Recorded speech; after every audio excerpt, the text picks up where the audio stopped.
Many of my friends getting rejected because their SOP is not that informative and not according to the standards that the university want. So your SOP also should reflect like what you want to do here. So yeah.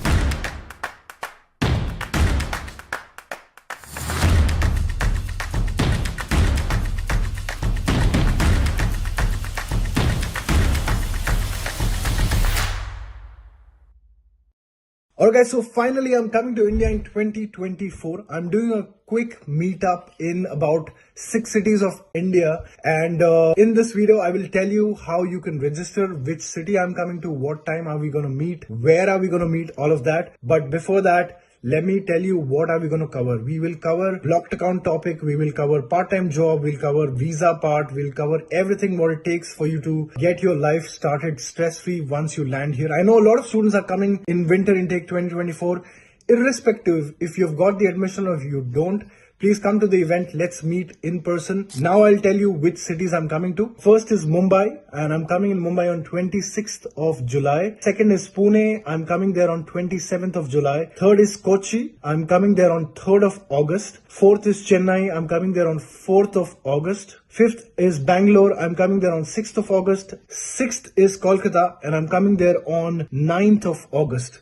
So let's meet in person. I'm doing this in collaboration with Expatrio. So simple way to register is to go in my story highlight. That's where you will see there is a registration form, as well as you can scan this QR code. So don't wait, register yourself. We have a very limited spot. Come and get all your queries solved in person. Alright guys, so welcome back once again. I am here at the moment in Magdeburg, sitting here with students. They both study in Halle, in Martin Luther. She studies in OVGU Magdeburg, he studies in OVGU Magdeburg. Anybody can answer this, but for somebody who's just starting to research, right? उसने सोचा कि यार Germany जाते हैं. What's the ABCD right now, right? My first question, and anybody can answer that, कि एक eligibility criteria क्या होता है public university में? आप सब public university में पढ़ रहे हो. I'm sure you have seen your days also back home. You started researching. Would you want to start? Hello, good evening. So basic public university के लिए criteria यही है that when you plan to go for studies in Germany, you should have good grades. That is for sure. So somewhere that is 2.4 and below is something that is considered by a public university. That is the basic thumb rule that I believe. Also, it is very important that if you are applying for any of the courses, the studies should somewhere correlate to the things that you have done in the bachelor's. Right. So if you're planning to do something in economics, so if you have done something in bachelor's related to economics, that would give you upper hand in getting the admission in a public university. Just adding to what he said, sometimes I've seen people with higher grades, which is more than 2.4 also, getting selected for public universities, because the whole grading system in Germany is lesser the score, greater you are, right? So just out of curiosity, how much was your bachelor score in German GPA? 1.9. Wow, okay.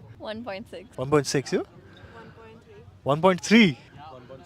What is this, guys? Oh my god, man. You should be lucky you're sitting around this college. Oh man.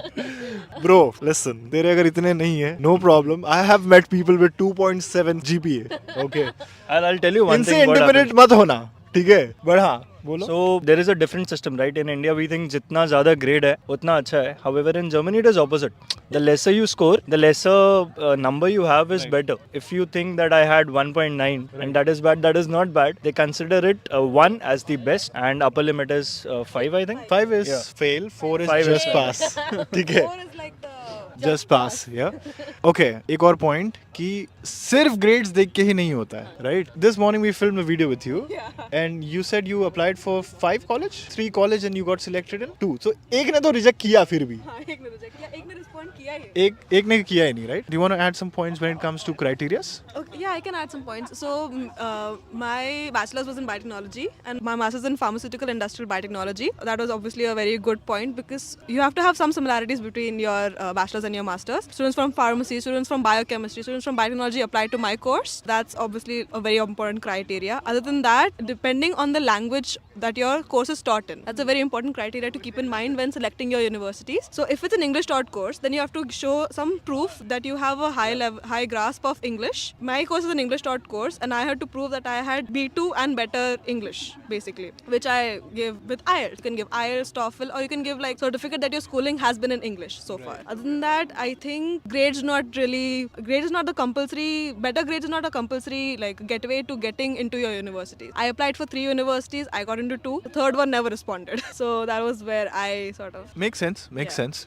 Do you want to add anything? So, like about the grades and language, I think so. Work experience is also important when universities see the selection criteria, and in some universities they also state clearly if you don't have like a one semester less, like most of them ask for the 210 credits, but some of them like say it's if you have 180 credits, it's fine. You can prove your work experience, and like we can still give you admit if you have a good grades, of course. So I think so. Work experience also matter, and also one thing I will add to this, like most important thing, what I felt according to me is like ECTS. If your ECTS, whatever you have done in your bachelor's, if that is matching with the ECTS for the master's program you are applying and your grades are good, then I think so you will get it. I felt this in my research that I got a many rejection because like reason was that your ECTS does not match with the master's program. Your bachelor ECTS does not match with the master's program. This is the main point: grades and ECTS, and also work experience will be an add-on thing. And if some university asks for the German language certificate, like if you go for the business course, then sometimes they ask you should have at least A1, A2 or B1 level of German, because if you're doing business in Germany or Europe, then you will be facing customer, and for that you need a language At least with private universities they don't ask, but maybe public they yeah, might. mostly it's depend about the criteria of different Exactly. university. Yeah. Right. Okay.